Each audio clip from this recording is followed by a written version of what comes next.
and you're going to start acting like one. জনপ্রিয় fantasy series Harry পটারের নতুন সংস্করণ ঘিরে শুরু হয়েছে তুমুল আলোচনা সমালোচনা। বিশেষ করে সেভেরাস স্নেপ চরিত্রে পাপা এসিয়েদোকে মেনে নিতে পারছেন না অনেকেই। বর্ণবাদী আক্রমণ ও প্রাণনাশের হুমকির মুখে পড়েছেন অভিনেতা।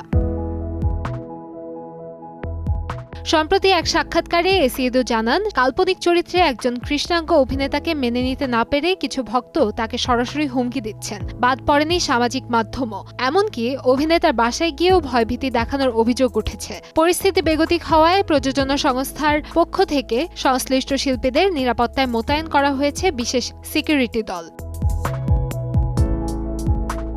তবে হুমকিতে ভীতু নন এসিয়েদো। তার ভাষ্যমতে, ছোটবেলায় হ্যারি পটারের জগতে নিজের মতো কাউকে না দেখার অভাব থেকেই অনুপ্রেরণা পেয়েছেন। বর্তমান প্রজন্মের শিশুদের জন্য সেই উদাহরণ তৈরি করতেই এই চ্যালেঞ্জ নিয়েছেন তিনি। এদিকে এইচবিওর প্রধান জানিয়েছেন, এই ফ্র্যাঞ্চাইজিকে ঘিরে নেতিবাচক প্রতিক্রিয়ার সম্ভাবনা আগে থেকেই অনুমান করেছিলেন। তাই শিল্পীদের জন্য সামাজিক মাধ্যম ব্যবহারে সচেতনতা প্রশিক্ষণ এবং নিরাপত্তা জোরদার করা হয়েছে।